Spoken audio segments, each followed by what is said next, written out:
Demand has never been higher for these racks and racks of powerful servers feeding the internet's insatiable appetite for computing in the cloud. The reality is that the cloud is not up there somewhere. It's right here. We are in it. You're in the middle of the cloud as we speak. And data centers like this can't ever stop. Streaming, social media, photo storage, and more recently, and requiring much more data, training and running chatbots like OpenAI's ChatGPT, Google's Gemini, and Microsoft's Copilot. And you can feel the heat coming off of these. Thanks to the generative AI race, data centers like this are springing up as quickly as companies like Vantage can build them. And that means demand for power to run them and cool them is through the roof too. If we don't start thinking about this power problem differently now, we're never going to see the stream we have or the potential we have of this amazing technology that can truly change our lives. One ChatGPT query takes nearly 10 times as much energy as a typical Google search, and as much energy as keeping a 5-watt LED bulb on for an hour. Generating an AI image can use as much power as charging your smartphone. Hyperscalers building data centers to accommodate AI have seen emissions skyrocket. And this problem isn't new. Estimates way back in 2019 found training one large language model produced as much CO2 as the entire lifetime of 5 gas-powered cars. And even if we can generate enough power, our aging grid is increasingly unable to handle the load. If you look at the peak demand during the summertime, if the data center don't reduce their load, there could be a blackout. With the looming question of whether we'll have enough power for the widespread adoption of generative AI, CNBC visited a data center in Silicon Valley to see those massive compute loads firsthand and talk to those at the center of the problem to find out what can be done.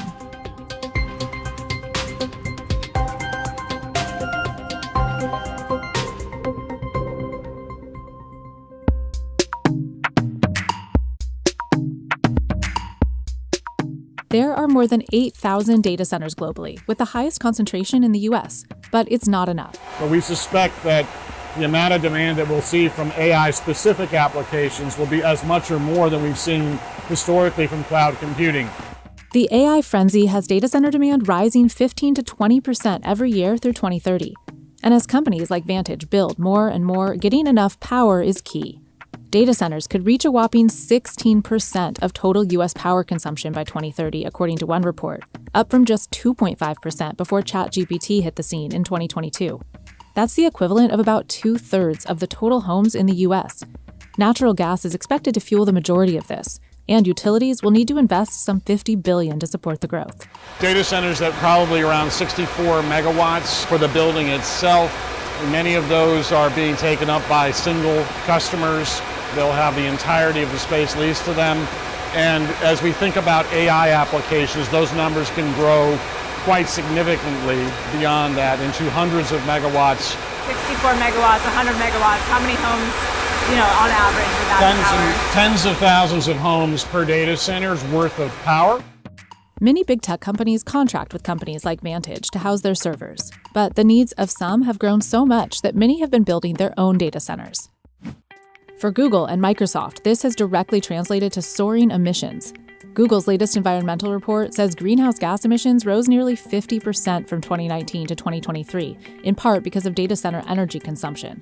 Although it adds its data centers are 1.8 times as energy efficient as a typical data center. Microsoft's emissions rose nearly 30% from 2020 to 2024 due to data centers designed and optimized to support AI workloads. Power needs are so high that some plans to close coal-fired power plants are being put on hold, like in Kansas City, where Meta is building an AI-focused data center. So you can never really stop the AI computing from growing. So they will do whatever they can to get the power capacity.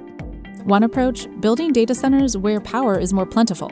The industry itself is looking for places where there is either proximate access to renewables, either wind or solar, and other infrastructure that can be leveraged, whether it be part of an incentive program to convert what would have been a coal-fired plant into natural gas, or increasingly looking at ways in which to offtake power from nuclear facilities.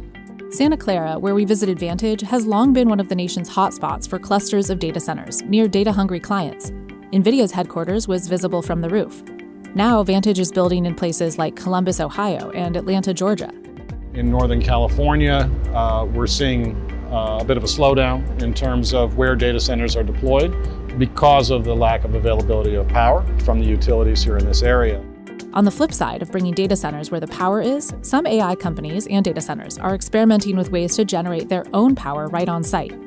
OpenAI CEO Sam Altman has been vocal about this need. He recently invested in a solar startup that makes shipping container-sized modules that include both the panels and power storage in one.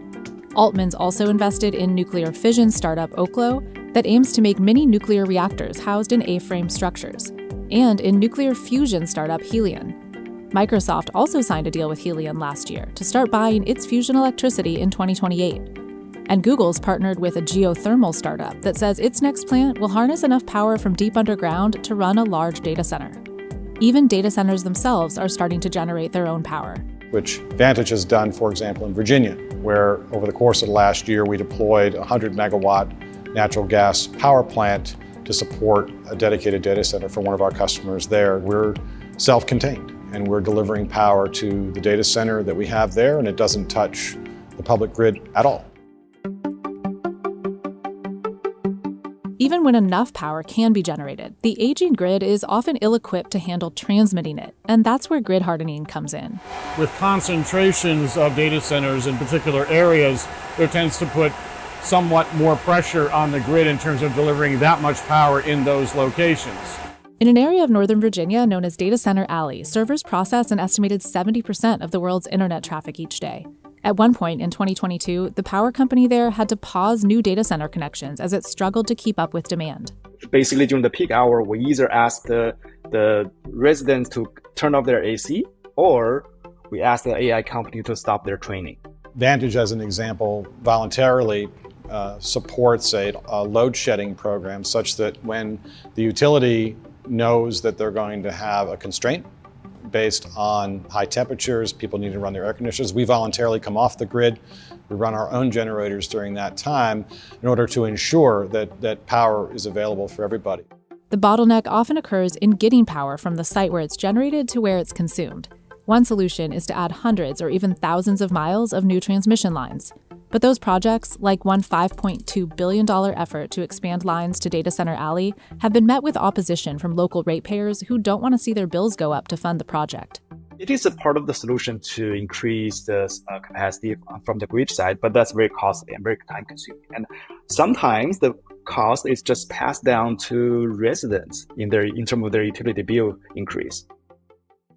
Another solution is to use predictive software to reduce failures at one of the grid's weakest points, the transformer. All electricity generated must go through a transformer. And that's primarily its function, connects two sides of electrical circuits together. There are 60 to 80 million transformers in the US alone.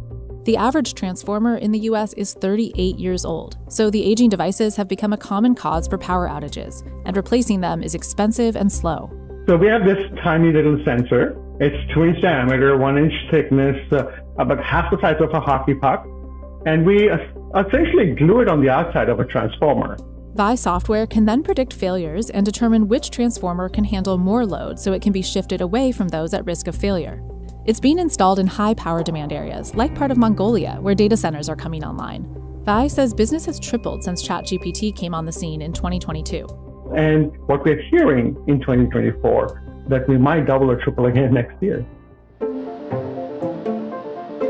A large reason we need more power and a more reliable grid for generative AI is to keep its servers cool.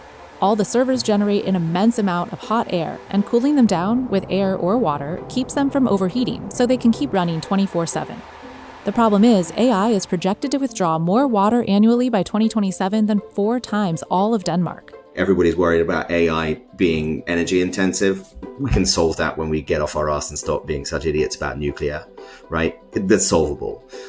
Water is the fundamental limiting factor to what is coming in terms of AI. I was quite shocked when I saw the number of AI computing's water needs. Xiaolei Ren's been studying data center efficiency for over a decade. His research team found that every 10 to 50 ChatGPT prompts can burn through what you'd find in a standard 16-ounce water bottle. Training takes even more power and generates even more heat, as it learns by accessing all the data constantly being added to the entire internet. Training GPT-3 in Microsoft's U.S. data centers can directly evaporate 700,000 liters of clean fresh water, with global AI demand accountable for up to 6.6 billion cubic meters of water withdrawal by 2027, more than 4 times the total annual withdrawal of all of Denmark. In drought-ridden Chile, the government partially reversed Google's permit to build a data center there, following public outcry about water usage. And it's facing similar backlash to planned data centers in Uruguay, too. There are technologies that are used in certain parts of the industry that do consume water in order to cool data centers through evaporative cooling. That tends to be very efficient from a power perspective. It tends to be very inefficient from a water use perspective. And so Vantage's design from the beginning really has been to avoid using water at all costs. Instead, Vantage uses dozens of gigantic air conditioning units on the roof. There's a combination of air handling and cooling towers at the top there, where the condenser coils allow heat that's coming up from the hot aisles that we were looking at inside the data hall, and then to be converted back into the chilled water loop and brought back down into those critical air handlers. Microsoft has halted a radical project that tried keeping its servers cool by submerging them under the ocean. Another solution is using cool liquid directly on chips to cool them, rather than the inefficient process of cooling air with water. People are working on a whole bunch of things like direct-to-chip cooling, for example, which would radically reduce the amount of water that's needed. But the speed at which this is building makes it very challenging indeed. So there's a lot of talk in the industry right now in support of AI, moving from air, which is moving around us, to water, or liquid that can be brought to the chip itself in order to cool it in a much more efficient way. But for a lot of data centers, that requires an enormous amount of retrofit. In our case, Vantage, about 6 years ago, we deployed a design that would allow for us to tap into that cold water loop here on the data hall floor. There is one broader approach to solving AI's massive problem of water and power: lessen the amount of compute it needs. In other words, get more work per watt. It all comes back to, how do I get more done with the power supply I have? ScaleFlux makes memory and storage devices for data centers focused on power savings. Data compression, it can be very slow, latency adding, and power hungry if you try to do it in general purpose cores like Intel or AMD x86 processors. When you put it into a hardware state machine, it can be done orders of magnitude faster and more efficiently, more power efficient. The key alternative to those power-hungry x86 cores are ARM-based specialized processors. ARM got its start making low-powered chips that maximized the battery life of early mobile phones. Saving every last bit of power is going to be a fundamentally different design than when you're trying to maximize the performance. And so it could be something as simple as how we access our memory. It can be simple as how we access data. But every moment of that architecture is thought of as power first. Now, ARM makes all sorts of chips, including Neoverse for data centers. And as AI takes off, ARM's power efficiency has made it increasingly popular with tech giants like Google, Microsoft, Oracle, and Amazon. I have here AWS Graviton. And AWS Graviton saves 60% power versus competitive architectures. NVIDIA's latest AI chip, unveiled in March, Grace Blackwell, uses ARM-based CPUs that it says can run Gen AI models on 25 times less power. And ARM says a data center filled with its chips can use 15% less power because of lower compute needs. If you think about the scale of data centers, 15% is almost 2 billion ChatGPT queries. Think about that. We can light 20% of American households with just that 15% savings. And companies like Apple, Samsung, and Qualcomm have been touting the benefits of doing AI on device, a huge energy savings for each query kept off the cloud, off of servers like these, perhaps giving data centers time to build more and catch up to AI's insatiable appetite for power. Everybody will build the data centers that they can, and we'll have as much AI as those data centers will support. And it may be less than what people aspire to, but ultimately, there's a lot of people working on finding ways to unthrottle some of those supply constraints, but definitely a lot of growth ahead in this industry.